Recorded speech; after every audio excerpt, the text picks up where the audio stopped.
Pernahkah kamu disakiti seseorang, padahal yang kamu berikan hanyalah kebaikan? Pernahkah kamu ditinggalkan tanpa alasan, dikhianati ketika kamu sedang berjuang demi orang itu, atau diremehkan oleh mereka yang dulu kamu bantu dengan tulus? Jika iya, kamu tidak sendiri. Setiap jiwa yang berbuat baik pasti akan melewati ujian berupa luka, karena semesta sedang menguji apakah hatimu benar-benar tulus atau hanya ingin dibalas dengan cinta manusia. Namun di balik semua rasa sakit itu, ada hukum yang bekerja diam-diam lebih adil dari segala pengadilan dunia. Itulah hukum karma, keseimbangan semesta yang tak bisa dihindari. Karma bukanlah kutukan, bukan pula balas dendam yang dibungkus dalam mistik. Karma adalah cara alam menjaga keseimbangan, mengembalikan segala sesuatu pada tempatnya. Ia datang perlahan, kadang dalam bentuk yang tak kita duga, tapi selalu tepat, selalu adil. Mereka yang menyakitimu tidak perlu kamu balas. Mereka sedang menulis takdir mereka sendiri dengan tinta dari setiap air mata yang pernah kamu tahan. Kamu hanya perlu tenang, karena semesta mencatat semuanya tanpa pernah salah hitung.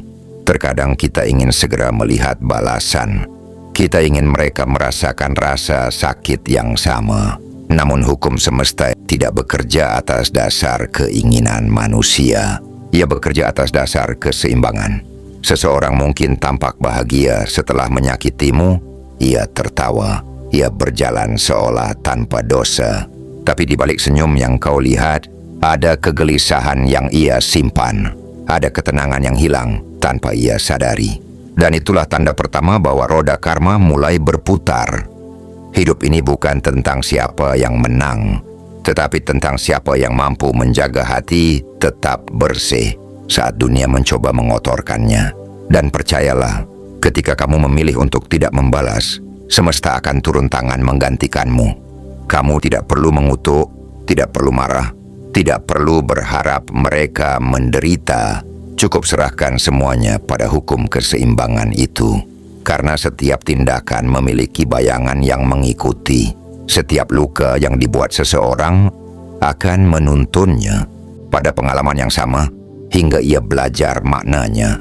Dan tahukah kamu, kadang balasan karma tidak datang dalam bentuk kehancuran besar. Ia datang perlahan, dalam bentuk kehilangan kedamaian, dalam hubungan yang retak tanpa sebab, dalam hati yang terus merasa kosong walau terlihat bahagia. Itulah cara semesta bekerja. Diam tapi pasti, lembut tapi tak terhindarkan. Jadi bila hari ini kamu sedang menahan air mata karena dikhianati, diremehkan, atau disakiti tanpa alasan, ingatlah, tidak ada energi yang hilang di alam semesta ini. Segala niat, ucapan, dan perbuatan semuanya kembali kepada pemiliknya. Seperti bayangan yang tak bisa lari dari tubuhnya sendiri, kamu hanya perlu berjalan dengan damai, sebab waktu akan memperlihatkan semuanya. Bukan karena kamu ingin mereka jatuh, tetapi karena semesta ingin kamu belajar bahwa keadilan tidak selalu harus terlihat. Dalam video ini, kita akan membahas 7 bentuk balasan karma yang sering terjadi pada orang-orang yang menyakiti, mengkhianati, atau menipu dengan sengaja. 7 bentuk pelajaran yang diberikan semesta, bukan untuk menghukum, melainkan untuk mengembalikan keseimbangan. Dengarkan dengan hati yang tenang, karena bisa jadi sebagian dari kisah ini adalah cerminan dari perjalanan hidupmu sendiri. Dan bila kamu merasa sedang menunggu keadilan dari semesta, ingatlah satu hal, yang berbuat akan menuai, yang menabur akan memanen. Waktunya mungkin berbeda, tapi hasilnya akan selalu seimbang. Maka tenangkan dirimu, lepaskan dendam dari hatimu, dan biarkan semesta bekerja dengan caranya sendiri. Karena tidak ada yang lebih adil daripada balasan yang datang langsung dari tangan kehidupan. Balasan pertama, kehilangan kedamaian batin. Ketika seseorang memilih untuk menyakiti orang lain, saat itu juga, tanpa ia sadari, ia telah menyalakan api kecil di dalam hatinya sendiri. Api itu tidak tampak dari luar. Ia tidak langsung membakar, tapi perlahan menggerogoti kedamaian yang dulu pernah ia miliki. Orang yang menyakiti mungkin terlihat bahagia, tertawa di depan banyak orang, berjalan dengan penuh percaya diri. Namun jauh di dalam dirinya, ada bagian jiwa yang tidak pernah benar-benar tenang. Itulah balasan pertama dari hukum karma, kehilangan kedamaian batin. Kedamaian batin adalah hadiah tertinggi dari semesta. Ia tidak bisa dibeli, tidak bisa dipaksakan, dan tidak bisa dimiliki oleh hati yang kotor. Ketika seseorang berbohong, mengkhianati, atau menipu, ia mungkin mendapatkan keuntungan sesaat, mungkin uang, kekuasaan, atau kepuasan ego. Tapi setelah itu, ada kekosongan yang tidak bisa ia isi lagi, seperti rumah megah tanpa cahaya, seperti senyum tanpa makna. Karena kedamaian itu hanya tinggal di hati yang jujur. Dan semakin ia mencoba menutupi rasa bersalahnya, semakin dalam ia terjebak dalam bayangan pikirannya sendiri. Malam demi malam, ia akan merasa ada yang hilang, ada yang salah, tapi ia tak tahu apa. Itulah hukum keseimbangan bekerja dalam diam. Kamu mungkin tak melihatnya, tapi energi itu nyata. Ia membuat orang yang menyakiti kehilangan hubungan dengan dirinya sendiri. Ia menjadi gelisah tanpa sebab, mudah marah, mudah tersinggung, dan hatinya penuh kecurigaan terhadap semua orang. Karena saat seseorang menyakiti dengan sengaja, jiwanya bergetar dengan energi negatif yang ia ciptakan sendiri, dan semesta hanya memantulkan getaran itu kembali kepadanya. Itu sebabnya, meskipun mereka berusaha terlihat kuat dalam keheningan, mereka lelah. Lelah karena perang melawan nuraninya sendiri.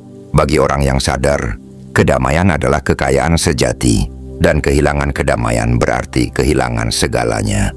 Karena tanpa kedamaian, tidak ada tawa yang benar-benar tulus, tidak ada tidur yang benar-benar nyenyak, tidak ada cinta yang benar-benar tenang. Jadi jika kamu pernah disakiti, dan kamu bertanya-tanya, apakah mereka tidak menyesal? Apakah mereka tidak merasa bersalah? Percayalah, mereka mungkin tidak mengatakannya, tapi hati mereka sudah menanggung balasan itu. Setiap kali mereka mengingatmu, setiap kali mereka melihat seseorang yang mengingatkan pada kesalahan itu, ada sesak yang tiba-tiba muncul, ada rasa kehilangan yang tak bisa dijelaskan, dan itu bukan karena kamu mendoakan balasan buruk, tapi karena hukum alam menuntut keseimbangan. Semesta tidak perlu menghancurkan hidup seseorang untuk membuatnya sadar. Cukup dengan mengambil kedamaian dari hatinya, agar ia belajar bahwa menyakiti orang lain berarti juga melukai dirinya sendiri. Dan kamu tidak perlu berharap mereka menderita. Cukup maafkan, lepaskan. Karena ketika kamu memaafkan, semesta mengembalikan kedamaian itu padamu, bukan padanya. Biarkan mereka berjalan dengan hati yang gelisah, sementara kamu melangkah dengan tenang. Itulah perbedaan antara mereka yang menyakiti dan mereka yang disakiti tapi memilih untuk tetap suci hatinya. Maka jika suatu hari kamu merasa sedih, ingatlah ini. Semesta selalu berpihak pada jiwa yang tulus. Yang kehilangan bukanlah kamu, tapi mereka, karena mereka kehilangan sesuatu yang tidak akan pernah bisa dibeli dengan apapun, kedamaian batin. Balasan kedua, dikelilingi oleh energi negatif. Setiap manusia memancarkan energi dari cara ia berbicara, dari niat di dalam hatinya, bahkan dari pikiran yang ia simpan diam-diam. Energi itu mengalir seperti gelombang. Ia menarik hal-hal yang seirama dengannya dan menjauhkan hal-hal yang bergetar di frekuensi yang berbeda. Ketika seseorang menyakiti orang lain dengan niat buruk, ia sedang menanam benih energi gelap di dalam dirinya. Dan benih itu akan tumbuh perlahan, menarik hal-hal yang sejenis ke dalam hidupnya. Inilah balasan kedua dari hukum karma, dikelilingi oleh energi negatif. Mereka yang menebar kebencian akan hidup di antara kebencian. Mereka yang menipu akan dikelilingi oleh orang-orang yang menipu. Mereka yang berkhianat akan bertemu dengan orang-orang yang memperlakukan mereka dengan cara yang sama. Karena hukum energi bekerja seperti cermin. Apa yang kamu pancarkan, itulah yang akan kamu tarik. Semesta hanya memantulkan kembali frekuensi yang kamu kirimkan. Orang yang menyakiti akan mulai merasa lingkungannya berubah. Teman-temannya mulai menjauh. Hubungan yang dulu hangat tiba-tiba menjadi dingin. Ia mulai dikelilingi oleh orang-orang yang hanya ingin memanfaatkannya. Dan anehnya, ia tak pernah tahu kenapa semua itu terjadi. Padahal, itu bukan kutukan dari luar. Itu getaran dari dalam dirinya sendiri. Energi negatif itu seperti kabut. Semakin kamu biarkan, semakin tebal ia menutup pandanganmu. Dan orang yang hidup dalam kabut itu tidak lagi bisa membedakan mana yang tulus dan mana yang palsu. Ia akan terus salah memilih, terus dikhianati, terus merasa dunia melawannya. Namun yang sebenarnya terjadi adalah dunia sedang memantulkan energi yang ia ciptakan sendiri. Pernahkah kamu melihat seseorang yang selalu dikelilingi masalah? Kemanapun ia pergi, selalu ada drama, selalu ada pertikaian, selalu ada ketidaktenangan. Mungkin itu bukan karena dunia tidak adil, tapi karena energi dalam dirinya belum bersih. Dan begitulah cara karma bekerja, bukan hanya lewat kejadian besar, tetapi juga lewat pola-pola kecil yang berulang, hingga seseorang sadar bahwa sumbernya bukan di luar, melainkan di dalam dirinya sendiri. Bagi mereka yang menyakiti dengan sengaja, mereka tidak menyadari bahwa energi itu hidup. Kata-kata tajam yang mereka ucapkan, tatapan merendahkan, atau tindakan yang menyakiti, semuanya meninggalkan jejak di alam semesta. Dan jejak itu akan menarik hal-hal sejenis untuk kembali menghampiri mereka sebagai pelajaran, bukan hukuman. Sementara kamu yang pernah menjadi korban dari tindakan mereka tidak perlu membalas dengan energi yang sama. Karena bila kamu ikut menebar kebencian, kamu akan masuk dalam lingkaran yang sama pula. Biarkan mereka tenggelam dalam kabutnya sendiri, sementara kamu berjalan menuju cahaya kesadaran. Energi cinta dan ketulusan jauh lebih kuat daripada energi kebencian yang mereka tanam. Dan semakin kamu memaafkan, semakin besar cahaya yang melindungimu dari lingkaran energi negatif mereka. Maka bila suatu hari kamu melihat mereka mulai dikelilingi oleh orang-orang yang mempermainkan mereka, jangan bersorak, tapi berdoalah dalam diam agar mereka segera sadar bahwa yang mereka alami bukan nasib buruk, melainkan cermin dari apa yang pernah mereka lakukan. Karma tidak pernah salah alamat. Ia hanya mengembalikan energi kepada pemiliknya. Dan itulah keadilan yang paling halus, tapi juga paling pasti. Balasan ketiga, runtuhnya energi dan keberuntungan. Semesta memiliki cara yang lembut, tapi pasti dalam mengajarkan arti keseimbangan. Ketika seseorang menyakiti hati orang lain, terutama hati yang tulus dan tidak bersalah, semesta mencatatnya bukan dengan kemarahan, melainkan dengan perubahan arus energi dalam hidup orang itu. Perubahan yang seringkali tak mereka sadari di awal, tapi perlahan, satu persatu, semua yang dulu mudah mulai terasa berat, semua yang dulu lancar mulai tersendat, dan semua keberuntungan yang dulu mengalir mulai mengering tanpa sebab yang jelas. Inilah balasan ketiga dari hukum karma. Runtuhnya rezeki dan keberuntungan. Rezeki bukan hanya soal uang. Rezeki adalah aliran energi baik, dari kesehatan, hubungan yang harmonis, sampai ke rasa syukur yang membuat hidup terasa cukup. Ketika seseorang menebar luka, ia sebenarnya sedang memutus aliran energi baik dalam hidupnya sendiri. Ia menutup pintu keberlimpahan yang dulu terbuka. Karena semesta tidak bisa menurunkan berkah kepada hati yang sedang menindas hati lain. Kamu mungkin pernah melihat orang yang dulu begitu sukses, begitu lancar hidupnya, tiba-tiba menghadapi masa sulit, bisnisnya gagal, teman-temannya pergi, dan keberuntungannya menguap tanpa jejak. Kadang orang berkata, itu hanya nasib buruk. Padahal tidak, itu adalah energi pengembalian. Semesta sedang menyeimbangkan sesuatu yang pernah ia langgar. Karma tidak selalu datang dalam bentuk penderitaan besar. Kadang ia hadir dalam bentuk hilangnya keberkahan dalam hidup. Hal-hal kecil mulai berjalan tidak seperti biasanya. Peluang yang seharusnya terbuka tiba-tiba tertutup. Orang-orang baik menjauh tanpa alasan, dan yang tersisa hanyalah kebingungan. Bagi sebagian orang, itu terasa seperti kehilangan arah hidup. Padahal, itulah sinyal paling halus dari semesta bahwa ada hutang energi yang belum dibayar. Kamu tahu, rezeki tidak hanya datang dari kerja keras, ia datang dari ketulusan. Ia datang dari doa orang-orang yang pernah kamu bantu dan juga dari hati-hati yang pernah kamu jaga. Begitu pula, sebaliknya, rezeki bisa menjauh ketika ada hati yang kamu lukai, karena doa orang yang tersakiti itu naik ke langit tanpa penghalang. Maka jangan heran jika orang yang menyakiti banyak hati sering merasa hidupnya berat meski hartanya banyak. Ia akan terus merasa kurang, terus merasa tertekan, karena keberlimpahan lahir tidak bisa menutupi kehampaan batin. Semesta tidak menghukumnya, ia hanya membuat aliran rezeki itu tersendat agar ia sadar bahwa menyakiti orang lain sama saja dengan menutup jalannya sendiri menuju keberlimpahan. Sementara kamu yang dulu disakiti, tetaplah tenang. Jangan balas dengan kebencian, karena kebencian juga menutup pintu rezekimu. Maafkan dengan tulus, lepaskan dengan ikhlas, dan biarkan semesta memulihkan aliran energi itu kembali kepadamu. Karena setiap air mata yang jatuh tanpa balasan akan berubah menjadi rezeki yang tak disangka-sangka. Setiap kebaikan yang tidak dihargai akan kembali dalam bentuk keberuntungan yang datang di waktu yang paling kamu butuhkan. Jadi bila kamu melihat seseorang yang dulu menyakitimu kini hidup dalam kesulitan, jangan sombong dan berkata, "Tuh, rasakan karma." Karena bukan itu tujuannya.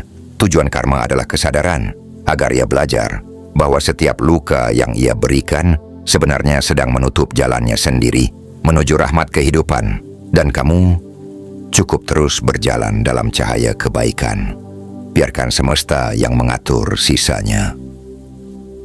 Balasan keempat, dipertemukan dengan cermin diri. Ada hukum halus dalam kehidupan ini yang seringkali tidak kita sadari, yaitu bahwa setiap perbuatan akan kembali, bukan untuk menghukum, tapi untuk menunjukkan siapa diri kita sebenarnya.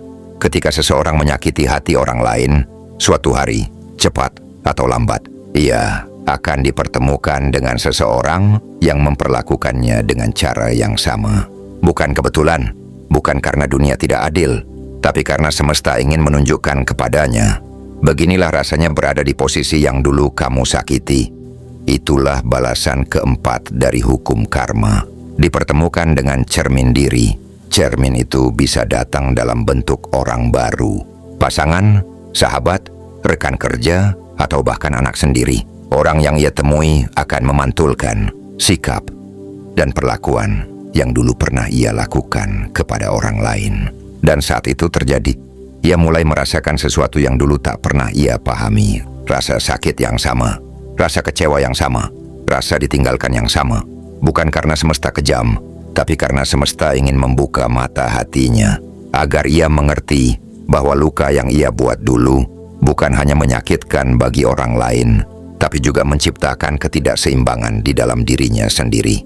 Ketika seseorang sudah berada di posisi yang dulu ia lukai, hatinya mulai melunak. Ia mulai memahami bahwa kata-kata yang pernah ia ucapkan ternyata bisa menjadi pisau bagi orang lain. Dan dari situ, kesadaran mulai tumbuh, pelan tapi pasti. Bagi sebagian orang, proses ini terasa berat. Ia tidak mengerti kenapa orang lain memperlakukannya dengan kasar. Padahal dulu ia merasa tidak melakukan apa-apa. Padahal semesta sedang mengajaknya untuk melihat ke dalam diri, melihat luka yang dulu ia abaikan, dan menebusnya melalui pengalaman yang sama. Itulah cara karma bekerja. Ia tidak datang dengan petir atau badai, tapi dengan pengalaman yang menyadarkan. Semesta tidak ingin menghancurkan, tapi ingin membuat jiwa mengerti. Dan tak ada cara yang lebih kuat untuk membuat seseorang mengerti selain mengizinkannya merasakan apa yang dulu ia lakukan kepada orang lain. Mungkin kamu pernah melihat seseorang yang dulu sombong dan merendahkan, lalu di kemudian hari ia direndahkan dengan cara yang sama. Atau seseorang yang dulu meninggalkanmu tanpa penjelasan, kemudian ditinggalkan oleh orang lain tanpa alasan pula. Itu bukan kebetulan. Itu adalah pelajaran yang datang dengan penuh cinta dari semesta. Karena setiap tindakan adalah doa yang kembali dalam bentuk pengalaman. Bagi kamu yang pernah disakiti, ketika melihat orang yang dulu melukaimu kini diperlakukan sama, jangan tersenyum dalam kebanggaan. Tersenyumlah dalam kasih, karena semesta sedang menuntun mereka ke tingkat kesadaran yang lebih tinggi. Pelan-pelan, mereka akan memahami bahwa tidak ada keuntungan sejati dari menyakiti orang lain. Dan kamu tak perlu membalas, karena semesta sudah mengatur cara terbaik untuk mengembalikan pelajaran itu. Balasan kelima, terjebak dalam lingkaran kesepian. Ada satu jenis karma yang paling halus, namun paling menyakitkan. Bukan kehilangan harta, bukan kehilangan jabatan, tapi kehilangan rasa terhubung dengan manusia lain. Inilah balasan kelima, terjebak dalam lingkaran kesepian. Kesepian ini bukan sekadar karena tak ada orang di sekitar. Kesepian ini berbeda. Ia datang bahkan saat seseorang dikelilingi banyak orang.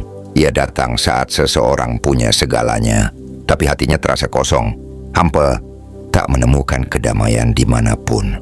Itu adalah akibat dari dinding yang dulu ia bangun sendiri, dinding yang terbuat dari luka orang lain. Dulu ketika ia menyakiti, ia menolak untuk memahami perasaan orang lain. Ia tertawa di atas kesedihan seseorang. Ia menganggap enteng air mata yang jatuh karena perbuatannya. Dan tanpa sadar, ia sedang membangun tembok di sekeliling hatinya. Satu batu, satu luka, satu kesombongan, hingga akhirnya ia hidup di dalam tembok itu sendirian. Semesta tidak menghukumnya dengan kesepian. Semesta hanya memantulkan apa yang dulu ia tanam, jauh di dalam hati orang yang pernah ia lukai. Sekarang rasa itu kembali. Namun kali ini, bukan untuk menyakitinya, melainkan untuk membuatnya merasakan, agar ia tahu betapa berharganya kehadiran dan kasih sayang yang dulu ia abaikan. Kesepian dalam dimensi karma ini bukan kutukan, tetapi panggilan.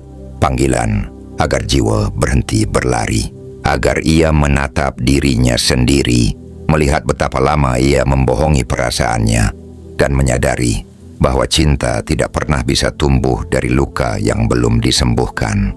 Banyak orang yang terlihat bahagia di luar, namun di dalam dirinya kosong.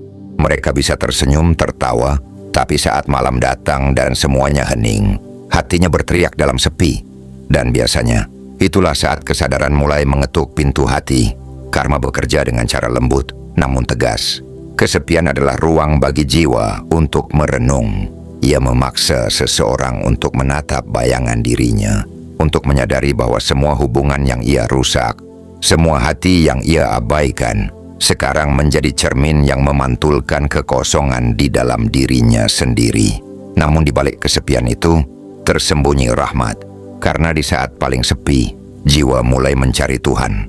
Di saat tak ada lagi sandaran manusia, ia mulai belajar bersandar kepada Yang Maha Lembut. Dan di titik itulah, kesepian berubah menjadi jalan pulang. Maka jangan anggap kesepian sebagai hukuman. Anggaplah ia sebagai ruang penyembuhan.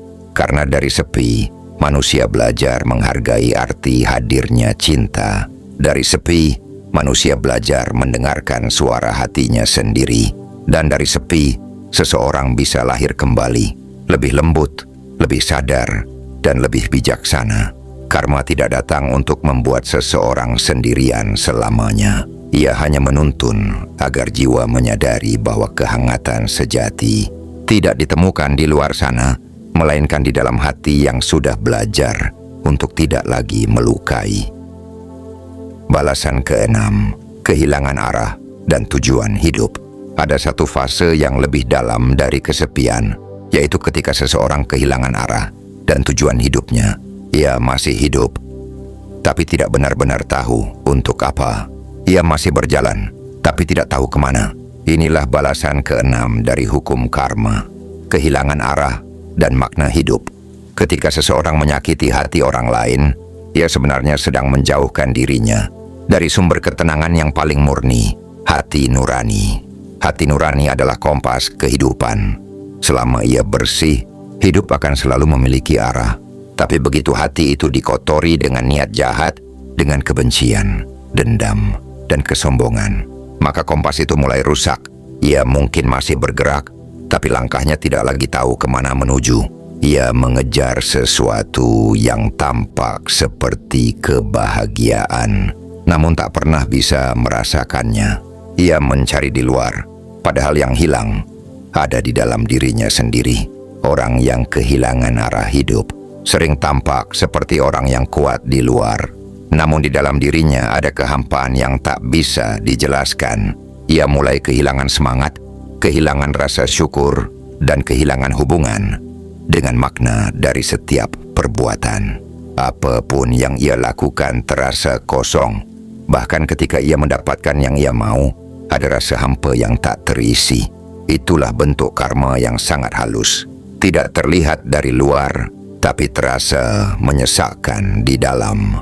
Karena ketika seseorang menyakiti hati orang lain, ia bukan hanya melukai orang itu, tapi juga melukai bagian dari dirinya yang suci.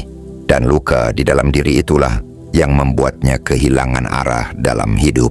Namun sebagaimana setiap luka bisa sembuh, kehilangan arah pun bukan akhir. Justru di titik tersesat itulah banyak jiwa akhirnya menemukan Tuhan. Ketika semua hal yang dulu ia kejar terasa tidak bermakna, ia mulai mencari sesuatu yang lebih tinggi dari dunia, sesuatu yang abadi. Dan disitulah perjalanan sejati dimulai, perjalanan pulang menuju cahaya kesadaran. Kehilangan arah bukan hukuman, ia adalah tanda bahwa semesta ingin mengajakmu berhenti sejenak, menatap ke dalam, dan bertanya, apakah jalan yang kutempuh selama ini benar-benar membawaku pada kedamaian? Karena terkadang, semesta harus membuat seseorang tersesat agar ia sadar bahwa jalan yang ia pilih selama ini bukan jalan jiwanya. Dan ketika ia akhirnya mulai menyadari bahwa kebahagiaan sejati tak datang dari melukai, melainkan dari memberi kasih dan pengertian, barulah arah itu perlahan muncul kembali. Langkahnya menjadi ringan, hatinya menjadi tenang, dan hidupnya kembali menemukan makna. Karma tidak menghancurkan, ia hanya menuntun. Dan kehilangan arah hanyalah cara halus agar seseorang akhirnya kembali ke jalan yang benar-benar membuat jiwanya pulang. Balasan ketujuh, kesadaran dan penyesalan yang mendalam. Setelah melewati semua balasan yang datang, kehilangan kedamaian, dipantulkan oleh cermin diri, terjebak dalam kesepian, hingga kehilangan arah hidup. Dan pada akhirnya, setiap jiwa akan sampai di satu titik yang paling menentukan. Kesadaran, inilah balasan ketujuh dari hukum karma, kesadaran dan penyesalan yang mendalam. Tidak semua orang sampai di tahap ini, karena untuk sampai ke sini, seseorang harus terlebih dahulu dihancurkan oleh dirinya sendiri. Ia harus melewati rasa bersalah, rasa kehilangan, dan kehampaan yang dalam. Sampai akhirnya, ia duduk diam dalam sepi dan berbisik, "Ya Tuhan, apa yang sudah kulakukan?" Itulah saat karma berubah menjadi guru. Bukan lagi sesuatu yang menyakitkan, tapi sesuatu yang menyadarkan. Rasa bersalah yang dulu terasa berat, perlahan berubah menjadi cahaya penuntun. Ia mulai melihat luka yang ia buat pada orang lain sebagai luka yang sebenarnya ia torehkan pada dirinya sendiri. Dan dari sana, penyesalan lahir. Bukan penyesalan yang melemahkan, tapi penyesalan yang membangkitkan kesadaran baru. Ia mulai mencari kedamaian bukan di luar, tapi di dalam dirinya. Ia mulai memperbaiki hubungannya dengan Tuhan, dengan manusia, dan terutama dengan dirinya sendiri. Ia belajar untuk meminta maaf, bukan karena takut pada balasan, tapi karena hatinya telah mengerti arti luka dan kasih. Dan di titik itu, karma berhenti bekerja sebagai hukuman. Ia berubah menjadi pembimbing. Semesta tidak lagi menegur, tapi memeluk. Seseorang yang sudah sampai di tahap kesadaran ini akan memandang hidup dengan cara yang berbeda. Ia tak lagi mudah menyalahkan, tak lagi ingin membalas, karena ia tahu setiap orang yang menyakiti sebenarnya sedang dalam perjalanan untuk mengenal dirinya sendiri. Ia melihat penderitaan bukan sebagai kutukan, tapi sebagai pintu menuju kebijaksanaan. Ia sadar bahwa tanpa luka, tak akan pernah ada belas kasih. Tanpa kehilangan, tak akan ada rasa syukur. Dan tanpa kesalahan, tak akan pernah ada penyesalan yang membawa pada kesadaran. maka inilah puncak dari semua balasan karma. Bukan kesengsaraan, tapi kesadaran. Karena tujuan sejati karma bukan untuk menghancurkan, melainkan untuk menyembuhkan. Dan ketika seseorang sudah sadar, sudah menyesal, sudah benar-benar memahami apa yang ia lakukan, maka semesta pun memaafkannya. Hidup mulai terasa ringan, hati mulai tenang, dan perjalanan jiwanya beralih dari luka menuju cahaya. Jadi jika kamu pernah disakiti, biarkan semesta bekerja. Jangan biarkan hatimu berubah menjadi cermin yang memantulkan kebencian. Jadilah cermin yang memantulkan kasih, karena pada akhirnya, semua orang yang pernah menyakitimu akan sampai pada titik kesadaran yang sama. Menyadari bahwa mencintai lebih berharga daripada melukai. Dan kamu yang pernah terluka akan melihat bahwa semua yang terjadi bukan untuk menghancurkanmu, tapi untuk mengangkat jiwamu agar lebih tinggi dari sekadar rasa sakit.